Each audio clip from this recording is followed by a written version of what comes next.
آگے بڑھے ناظرین کرام، جو آج کی چوتھی بڑی خبر ہے یہ افغانستان سے ہے۔ ناظرین کرام، تازہ ترین خبر سامنے آ رہی ہے کہ اشرف غنی حکومت کی جانب سے جو 48 رکنی مذاکراتی مصالحاتی کمیٹی بنائی گئی ہے، اسے دوحہ روانہ کرنے کے لیے آج کا کہہ دیا گیا ہے، اور آج کسی بھی وقت یہ دوحہ روانہ ہو سکتی ہے۔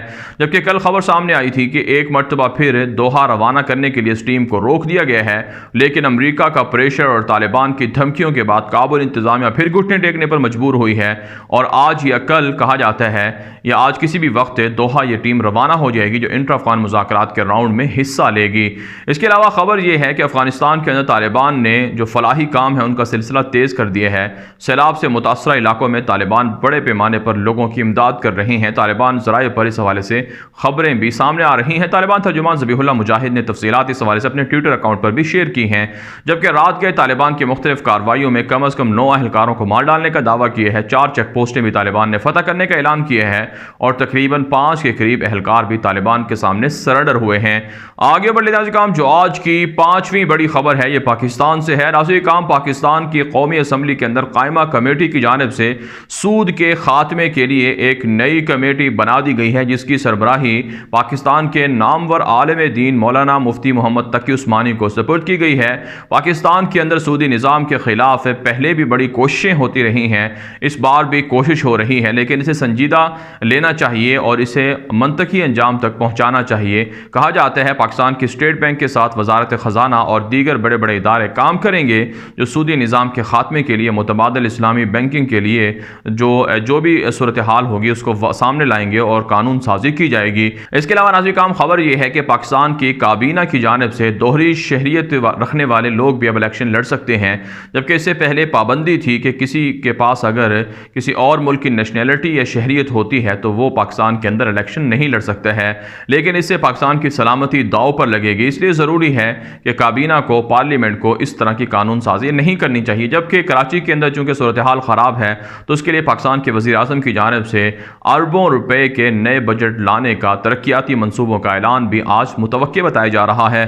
آگے بڑھے ناظرین کرام، جو آج کی 6ٹھی بڑی خبر ہے یہ ناظرین کرام ایران سے ہے۔ ایران کے اندر جو عالمی جوہری توانائی ایجنسی کے ذمہ دار ہیں یا وفد ہے، انہوں نے دورہ کیا تھا ایران کا، تو اس حوالے سے ایران کے 2 خفیہ جوہری پلانٹس ہیں ان کا بھی ان کو معائنہ کروایا گیا، جس کے حوالے سے کہا جاتا ہے کہ مشتبہ طور پر وہاں پر جوہری ہتھیاروں کی تیاری کا معاملہ جاری ہے اور ایٹمی ہتھیار تیار کیے جا رہے ہیں۔ اس حوالے سے خبر سامنے آئی ہے کہ ایران کو جو عالمی قوانین کے تحت یورینیم رکھنے کی اجازت ہے اس سے کہیں زیادہ 10 گنا زیادہ ایران کے پاس یورینیم کی مقدار موجود ہے، جو دنیا کے اندر ایران کے جوہری ہتھیاروں کی تیاری کے بعد خطرے کا باعث بن سکتی ہے۔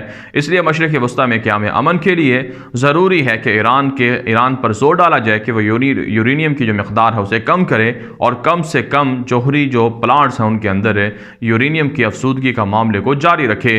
آگے بڑھے ناظرین کرام، جو آج کی 7ویں بڑی خبر ہے یہ اسرائیل سے ہے۔ ناظرین کرام، تازہ ترین خبر سامنے آ رہی ہے کہ یورپ کے ایک مشہور ملک کوسوو، جسے مسلم اکثریتی ملک کہا جاتا ہے، اس نے اسرائیل کے ساتھ تعلقات قائم کرنے کا اعلان کر دیا ہے۔ واشنگٹن کے اندر ایک بڑی تقریب ہوئی ہے جس میں امریکی صدر ڈونلڈ ٹرمپ بھی موجود تھے۔ اس دوران کوسوو کی جانب سے، سربیا کی جانب سے اسرائیل کے ساتھ تعلقات قائم کرنے، بیت المقدس کے اندر سفارتخانہ منتقل کرنے کی خبر دی گئی ہے، اور امریکی صدر ڈونلڈ ٹرمپ نے اس حوالے سے اپنے ٹویٹر اکاؤنٹس پر بھی لکھا ہے کہ یہ ان کی کامیابی ہے کہ مشرق وسطیٰ کے اندر قیام امن کے لیے وہ مختلف ملکوں سے اسرائیل کے رابطے کروا رہے ہیں، تعلقات بنا رہے ہیں۔ جبکہ ناظرین کرام، خبر یہ ہے کہ متحدہ امارات نے آنے والے 3 مہینوں کے دوران اسرائیل بھر کے اندر قونصل خانے اور سفارت خانے کھولنے کا اعلان بھی کر رکھا ہے۔ جبکہ رات گئے غزہ کے اندر اور اسی طرح سے دیگر فلسطینی علاقوں میں اسرائیلی فضائیہ کی جارحیت کا سلسلہ بھی جاری رہا ہے۔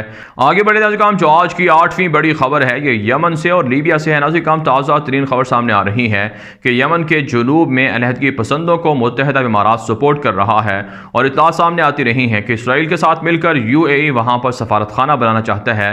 کل یمن کے مختلف شہروں کے اندر بڑے پیمانے پر احتجاجی مظاہرے کیے گئے ہیں، جس میں یمنی عوام نے مسترد کر دیا ہے کہ کسی بھی اسرائیلی کو یمن میں آنے کی، یمن کے اندر فوجی اڈہ قائم کرنے کی اجازت نہیں دی جائے گی۔ اس کے علاوہ لیبیا سے خبر یہ ہے کہ باغی ہفتر کے حملے جاری ہیں، نہتے لیبی عوام پریشان ہیں، اور ساتھ ساتھ امریکہ کے اندر باغی ہفتر کے جنگی جرائم کے حوالے سے مقدمات بھی قائم کر دیے گئے ہیں اور انہیں طلب کیا جا رہا ہے۔ آگے بڑھے ناظرین کرام، جو آج کی 9ویں بڑی خبر ہے یہ کویت سے ہے۔ ناظرین کرام، پہلی مرتبہ کسی بھی عرب ملک کے اندر 8 خواتین کو بیک وقت عدالتوں کا جج مقرر کر دیا گیا ہے۔ اس سے پہلے ناظرین کرام UAE کے اندر، قطر کے اندر، بحرین کے اندر خواتین کو عدلیہ میں لایا گیا تھا، لیکن اب کویت کے اندر خواتین کو جج مقرر کر دیا گیا ہے۔ اور اسی طرح سے سعودی عرب کے اندر بھی خواتین کو محمد بن سلمان کے آنے کے بعد روشن خیالی کے تحت مختلف سرکاری اداروں میں ملازمتیں دی جا رہی ہیں اور مردوں کی بنسبت خواتین کو ترجیحات میں شامل کیا جا رہا ہے اور عدلیہ تک بھی انہیں پہنچا دیا گیا ہے۔ آگے بڑھے ناظرین کرام، جو آج کی 10ویں بڑی خبر ہے یہ امریکہ اور روس کے درمیان جنگ یا تناؤ کے حوالے سے ہے۔ ناظرین کرام، بحر متوسط کے اندر ایک مرتبہ پھر امریکی اور روسی جنگی جہازوں کی مٹ بھیڑ ہوئی ہے اور خبر یہ ہے کہ امریکی جنگی جہازوں نے روسی جنگی جہازوں کا راستہ روکا ہے۔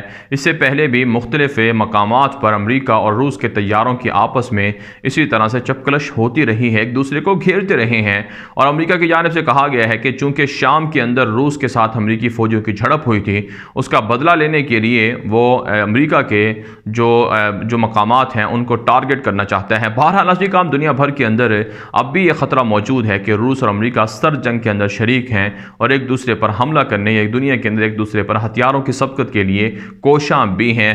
بہرحال ناظرین کرام، دنیا بھر سے تھی آج کی 10 بڑی خبریں۔ ان خبروں کے حوالے سے آپ کی کیا رائے ہے؟ اپنی رائے کامنٹ کے ذریعے سے ضرور ہم تک پہنچائیں۔ مزید خبروں کے لیے آپ ہمارے ٹویٹر اکاؤنٹ سنیے میرے آگے اور غلام نبی مدنی فالو کر سکتے ہیں۔ آج کے لیے اتنے ہی، اجازت دیجیے، اللہ حافظ۔